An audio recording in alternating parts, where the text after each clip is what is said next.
Il y a une semaine, j'ai posté une courte vidéo d'environ 30 secondes sur les réseaux sociaux dans laquelle je dis ceci. Imagine un instant, quelqu'un te dit, moi je me brosse pas les dents du lundi au samedi, mais le dimanche je me brosse les dents 20 fois. Ça ne veut rien dire. Eh bien, c'est exactement la même chose lorsqu'on vous demande de faire 30 minutes d'activité par jour et vous dites, moi j'ai pas de temps pour faire du sport tous les jours, mais le samedi, je joue au football pendant 3 heures de temps. Cher ami, ça ne veut rien dire. Vous êtes sédentaire. Et tenez-vous informé, vous êtes exposé à près de 35 maladies. Et par la suite, il y a reçu beaucoup de commentaires, que ce soit des commentaires directement en inbox ou que ce soit des commentaires directement sous le post. Et parmi les interventions, je crois, il y a une qui a résumé la plainte du plus grand nombre de personnes possible.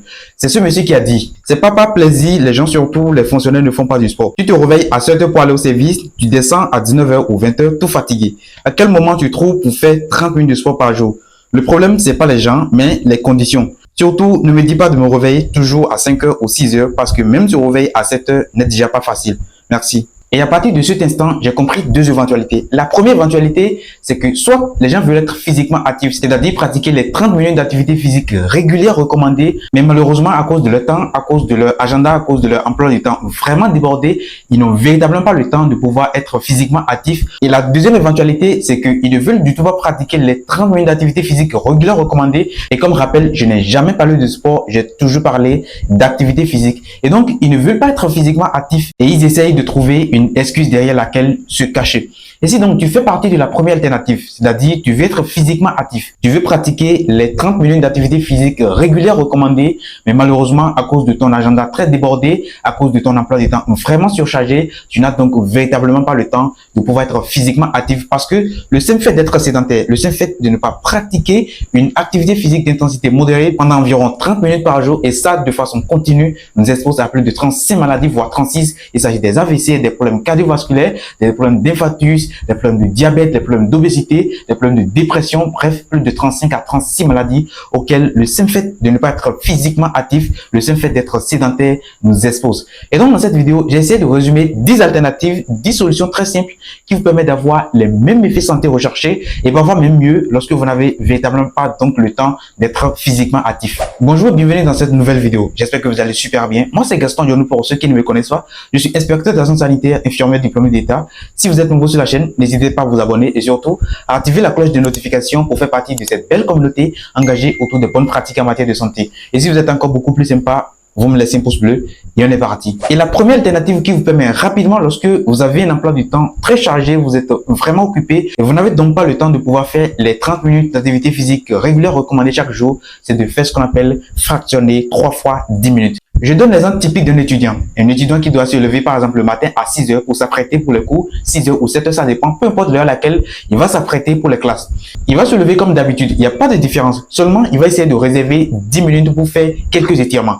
Il va essayer de faire quelques étirements, il va essayer de faire quelques marches, il va essayer de faire quelques jumping jacks par exemple, il va essayer de faire quelques montées de genoux sur place, il va essayer de faire quelques pompes par exemple.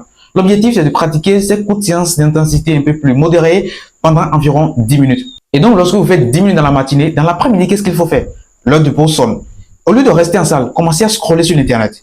Au lieu de rester en salle, commencez à causer avec les amis. Au lieu de rester en salle et ne pas sortir, vous essayez tout simplement de sortir. Vous pouvez décider par exemple de marcher pour aller à la cantine. Vous marchez, si vous marchez par exemple pendant 5 minutes, vous partez à la cantine, au retour, vous marchez 5 minutes. Si c'est 10 minutes pour l'aller, 10 minutes au retour. Banalement, vous avez déjà fait 20 minutes de marche.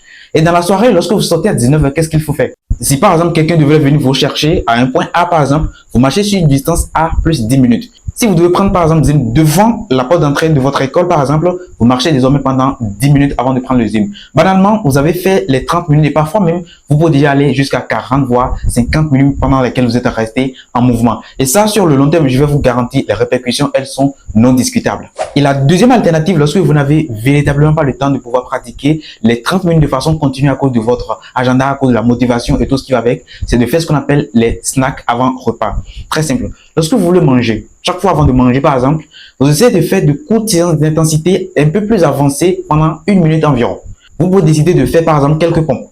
Vous pouvez décider par exemple de faire quelques montées de genoux sur place. L'objectif c'est de faire quelques minutes d'efforts physiques d'intensité un peu plus avancés d'environ 1 minute avant chaque repas. Alors pourquoi est-ce que ça marche? Lorsque vous pratiquez ces mini snacks avant chaque repas, les muscles du corps sont activés et lorsque les muscles sont activés, le sucre, le glucose va entrer dedans. Par la suite, lorsque vous finissez de manger, ceci va avoir un impact considérable sur le pic de glycémie. Et sur le long terme, vous êtes en train de limiter le risque de choper un diabète dans le futur.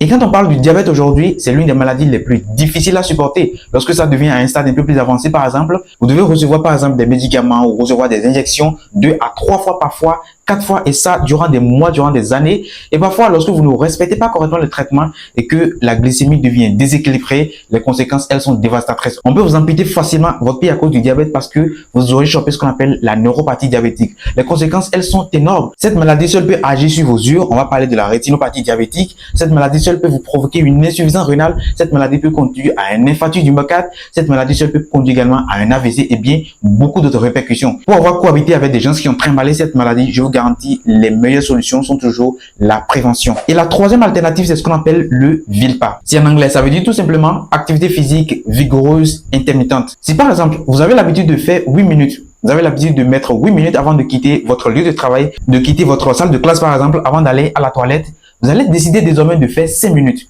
Ou carrément, vous décidez de faire 4 minutes. Si par exemple, vous devez monter les escaliers pendant 2 minutes, vous décidez désormais de faire 1 minute. L'objectif, c'est de faire de courtes séances d'intensité un peu plus avancées. Et lorsque vous faites 3 à 4 épisodes par jour, il y a une étude publiée par l'Université de Sydney qui a montré que quand on fait 3 à 4 épisodes d'activité physique d'intensité un peu plus avancée, vous avez une diminution d'environ 40% de votre mortalité, toutes causes confondues. Et la quatrième alternative, c'est de pratiquer ce qu'on appelle les activités non sportives. Imaginez un instant, vous êtes en train de travailler et vous êtes débordé, vous avez travaillé, vous êtes concentré pendant 1 heure, 2 heures, 3 heures, 4 heures de temps et que vous devez recevoir un appel par exemple. Il suffit tout simplement de vous lever pour recevoir cet appel en marchant. Si l'appel dure 1 minute, vous avez marché pendant 1 minute. Si l'appel dure 2 minutes, vous avez marché pendant 2 minutes. Si l'appel dure 10 minutes, vous avez marché pendant 10 minutes. Et banalement, vous pouvez faire rapidement 10 minutes sans pour autant le savoir, 10 minutes de marche. Et au retour, vous n'allez pas vous rendre compte. Vous avez déjà restimulé le corps, vous avez redynamisé la circulation sanguine, votre humeur va changer, vous allez mieux gérer le stress pour cette fois-ci, vous êtes beaucoup plus concentré. Et je vous garantis, les répercussions, surtout sur le long terme, surtout dans le futur, elles sont non négociables. Et la cinquième alternative, lorsque vous êtes vraiment débordé, vous n'avez véritablement pas le temps, que ce soit à cause des circonstances, à cause, peu importe la raison pour laquelle vous n'avez pas la possibilité de faire les 30 minutes d'activité physique de façon continue, c'est de bouger pendant les trajets lorsque vous voyagez par exemple. Lorsque vous voyagez, que ce soit en transport commun, le plus souvent en transport commun, et que le bus fait des arrêts. D'abord, comment on appelle les arrêts? On les appelle des arrêts pipi. Normalement, désormais, on devrait appeler ces arrêts des arrêts mouvement. La plupart du temps, lorsque ces bus font des arrêts, il y aura des gens qui vont sortir pour aller uriner, d'autres vont descendre pour aller chercher à manger. Il y a des gens qui vont décider, par exemple, de rester à leur place en train de scroller, en train de manipuler les téléphones. Il leur suffit tout simplement de se lever, de pratiquer 5 minutes de marche en allant et 5 minutes de marche au retour. Banalement, vous avez fait 10 minutes. Vous avez essayé de restimuler le corps. Vous avez restimulé les muscles de la jambe. Vous avez restimulé, redynamisé la circulation sanguine. Sur le long terme, je vous garantis, les répercussions, elles sont énormes. Et la sixième alternative, c'est ce qu'on appelle les exercices de bureau. Lorsque vous êtes concentré, vous avez travaillé pendant des heures, vous êtes débordé par la charge au bureau, peu importe la raison, et vous avez travaillé pendant des heures en position assise. Levez-vous simplement et essayez de pratiquer 10 squats. Alors, pourquoi est-ce que je recommande les squats à chaque fois? Les squats ont 2 avantages majeurs. Le premier avantage, on les appelle des mouvements polyarticulaires. Parce que lorsque vous faites un épisode de squat, vous avez travaillé plusieurs articulations. D'abord, les articulations de la cheville vont être bougées. Les articulations du genou vont être travaillées. Les articulations de la hanche vont être travaillées. Les articulations qui sont au niveau de la colonne vertébrale vont être également travaillées. Et parfois, les articulations qui se retrouvent au niveau des épaules. Secondo, vous avez travaillé plusieurs muscles sans le savoir parce que vous avez travaillé les muscles de la jambe, les muscles qui sont au niveau des fesses, les fessiers, vous avez travaillé les muscles qui sont au niveau de votre ventre, on les appelle les abdominaux, vous avez travaillé également les muscles qui sont de part et d'autre de votre colonne vertébrale, qu'on appelle également les muscles paravertébraux. C'est hyper important. Et à cet effet, je vais vous raconter une petite anecdote. C'est une anecdote que j'ai entendue dans l'une des émissions du professeur François Carré, il est cardiologue. Il a dit, nous, êtres humains, nous avons hérité notre patrimoine génétique de notre ancêtre biologique appelé Homo sapiens. Et d'ailleurs, ça, c'est une vérité scientifique. Et parmi ces gènes, il y a 2 gènes très intéressants lorsqu'on parle d'activité physique. En fait, Homo sapiens, lui, il bouge beaucoup. Le matin, par exemple, lorsqu'il se réveille, il doit aller de l'autre côté pour aller chercher à manger, il doit courir pour aller à la chasse, il doit courir pour aller chercher des bois et tout ce qui va avec. Bref, il est en mouvement H24. Et le premier gène, c'est quoi son rôle? C'est lui qui va s'occuper du stockage. Parce que Homo sapiens ne trouve pas manger tout le temps. Et donc, à chaque fois qu'il trouve à manger, ce gène s'active systématiquement pour permettre un stockage pour pouvoir faire des réserves dans ce qu'il a trouvé à manger. Donc, les graisses vont être stockées, les nutriments vont être stockés afin d'être réutilisés après. Et donc, lorsqu'il ne trouve pas à manger, lorsqu'il a faim et qu'il n'a pas encore trouvé à manger, qu'est-ce qui va se passer? Du moment où il est en mouvement, lorsqu'il commence à courir, le deuxième gène va s'activer. Si ce gène s'active, les stocks vont commencer à être réutilisés. Les graisses vont devoir être réutilisées. Les nutriments vont commencer à être réutilisés. Mais aujourd'hui, nous avons les deux gènes. Donc, lorsque nous mangeons, le stockage, il est fait. Pas de problème. Mais nous ne bougeons pas. Lorsque vous restez en position assise, vous n'avez pas bougé pendant 1 heure, 2 heures, 3 heures, pendant des heures, vous n'avez pas bougé, le deuxième gène s'inactive. Et lorsque ce gène ne s'active pas, qu'est-ce qui va se passer? Le stockage va être fait. Bienvenue les maladies cardiovasculaires, bienvenue les problèmes d'hypertension artérielle, bienvenue les problèmes de diabète, bienvenue les problèmes de dépression et beaucoup d'autres problèmes de santé. Le simple fait de ne pas être physiquement actif nous expose à plus de 36 maladies. Et la septième alternative, lorsque vous êtes vraiment débordé et que vous n'avez véritablement pas le temps, c'est d'opter pour ce qu'on appelle les tâches ménagères dynamiques. Un samedi matin, vous êtes réveillé et vous n'avez pas vraiment la motivation, l'envie de sortir pour aller pratiquer quelques minutes de marche, quelques minutes de sport.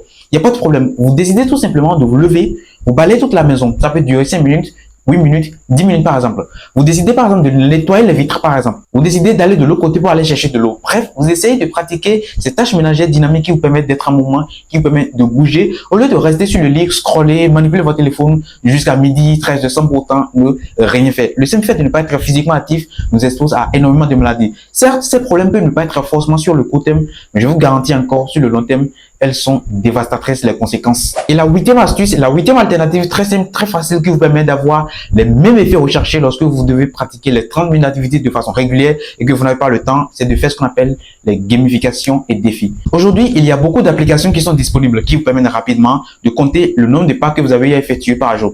Vous décidez d'opter pour ça ou encore vous décidez de faire quelques défis. Vous êtes entre amis par exemple, vous êtes entre collègues et vous avez un bout de temps. Au lieu de rester en position assise en discutant, vous décidez par exemple sur une distance de 200 mètres qui va marcher plus que qui.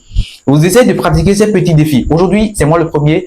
Aujourd'hui, c'est toi le deuxième, lui le troisième, ainsi de suite. Demain, vous reprenez le même exercice. Après demain, ainsi de suite. L'esprit de la compétition vous amène à faire énormément d'efforts. Au bout, banalement, vous faites 10 minutes. 15 minutes, 20 minutes, 30 minutes pendant lesquelles vous avez déjà pratiqué la marche, vous avez déjà pratiqué les 30 minutes d'activité physique régulière recommandées sans peut-être vous en rendre compte. Les répercussions non discutables. Et la neuvième astuce, c'est ce qu'on appelle les pauses actives écran. Aujourd'hui, on ne se rend peut-être pas compte, mais nous développons une addiction de plus en plus importante aux écrans. Il y a une étude qui a montré il y a quelques mois qu'un adulte passe en général 7 à 8 heures de temps devant les écrans par jour. Et ce n'est pas forcément dans le cadre professionnel, ce n'est pas forcément dans un cadre productif, mais surtout dans le cadre de la distraction. On est en train de scroller sur Internet presque tout le temps. Il y a des familles que je connais très bien où lorsque le papa est devant l'écran de télévision en train de jouer aux jeux vidéo pendant 4, 5, 6 heures de temps, à un moment, est sur TikTok par exemple, et l'enfant devant les tablettes. Ce n'est pas un problème, il faut se distraire, mais l'addiction nous tue. Vous allez voir aujourd'hui des jeunes enfants, 4, 5, 8 ans, qui ont déjà des difficultés de concentration. Ils ont du mal à se concentrer pendant 5 minutes. Le simple fait de développer une addiction aux écrans, je vous garantis, elles sont dévastatrices les conséquences. Alors, qu'est-ce qu'il faut faire? Chaque fois que vous faites 1 heure de temps, 2 heures de temps devant les écrans, il est recommandé de vous lever et d'aller faire quelques activités physiques. Vous essayez de bouger, vous marchez, vous pratiquez d'autres tâches qui vous demandent de bouger un peu plus. Lorsque vous commencez à bouger, c'est bon d'abord pour votre santé oculaire, donc la santé des yeux, et surtout pour votre santé physique. Et la dixième et dernière alternative, lorsque vous n'avez véritablement pas le temps, que ce soit à cause des raisons professionnelles, peu importe la raison, lorsque vous n'avez pas du temps à cause de votre boulot, tout ce qui va avec, et que vous ne pouvez pas faire les 30 minutes de façon continue, recommandée, essayez tout simplement de choisir l'option responsabilité sociale. C'est très simple. Comme je l'ai dit, vous pouvez essayer de faire de petits groupes. Vous décidez de constituer de groupes d'amis et vous allez pratiquer des activités physiques de façon régulière. Si par exemple aujourd'hui, moi je ne suis pas motivé, Paul peut être motivé. Si Paul n'est pas motivé aujourd'hui, Pierre peut être motivé. Si Pierre n'est pas motivé aujourd'hui, Cédric peut être motivé aujourd'hui, ainsi de suite. Et comme ça, vous avez la possibilité de pouvoir maintenir l'habitude sur le long terme. Parce que comme je l'ai dit toujours, il ne sert à rien de dire « je ne me suis pas brossé les dents du lundi au samedi, mais le dimanche, je me suis brossé les dents 20 fois ». Ça ne veut rien dire. Je le dis toujours, c'est la régularité qui est le plus important. Vous pouvez décider également de prendre un coach. Parce que comme le dit le plus souvent Cristiano Ronaldo, « discipline is the most difficult thing not only in sport, but also in life ». C'est-à-dire la discipline, c'est l'une des choses les plus difficiles, non seulement dans le domaine du sport, mais également dans la vie en général. Vous pouvez avoir la motivation de commencer. Vous pouvez décider de commencer le sport, mais la question c'est est-ce que vous allez pouvoir maintenir l'habitude sur le long terme. C'est pour ça que j'ai toujours misé sur l'intensité modérée. Parce que lorsque l'intensité est un peu plus avancée, vous n'avez plus désormais l'envie de pouvoir continuer. Et donc si vous prenez par exemple un coach, il sait, vous avez un peu plus de difficultés aujourd'hui, vous êtes un peu plus fatigué, il peut vous dire d'accord, aujourd'hui vous êtes fatigué, au lieu de faire 10 minutes, faites désormais 5 minutes. Aujourd'hui, vous êtes fatigué, au lieu de faire 15 minutes, faites désormais 10 minutes, ainsi de suite. Et là, vous êtes désormais sous l'ordre d'une personne parce que l'autodiscipline, je pense, c'est l'une des choses également les plus difficiles dans ce monde. Et donc, en résumé, voici donc les 10 alternatives qui vous permettent, les 10 astuces, les 10 solutions qui vous permettent de façon très simple lorsque vous n'avez pas la possibilité de faire les 30 minutes de façon continue. Très simple, essayez de naviguer dedans, vous choisissez l'option qui vous intéresse. Choisissez juste 2 actions, 2 options et vous commencez à implémenter progressivement dans votre routine de vie. Les répercussions peuvent ne pas être forcément pour aujourd'hui, mais dans le futur, je vous garantis, vous allez me remercier plus tard.